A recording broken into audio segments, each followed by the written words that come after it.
koca baba, kocaların kocası, başından yetmesin devlet hocası.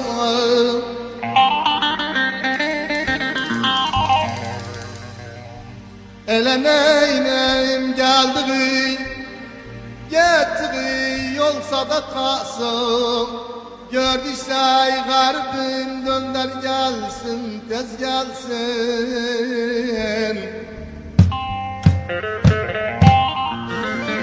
Tabi burada dönü o yaşlı insan garbinin aslına ne diyor? Ele veyle sebbahtan kahvasın burada içerem.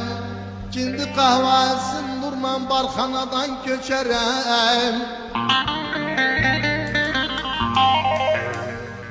Ele vallahi Halep'te tapmasam Mısır'a geçerem, Mısır'a geçerem.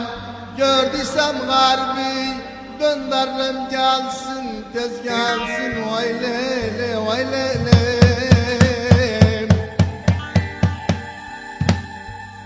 Tabi burada yaşlı insan yerişi Halep'e tapili adamı aynı Zülüsari piyalaya içinde bakanda tokalı gel soruşturdu. Soruyor zaman anamın halini cadı, bacımın halini cadı, şahsenemin halini cadı. Hoca baba özüne burada ne diyor?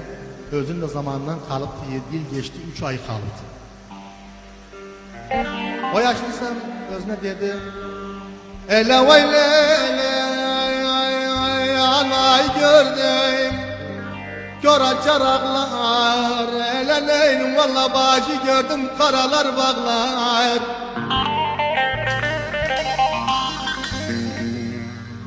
Ele valla şahsenami gördüm, cigerler dağlar. Allah bilsin bile gördüm sana, vay lele vay lele.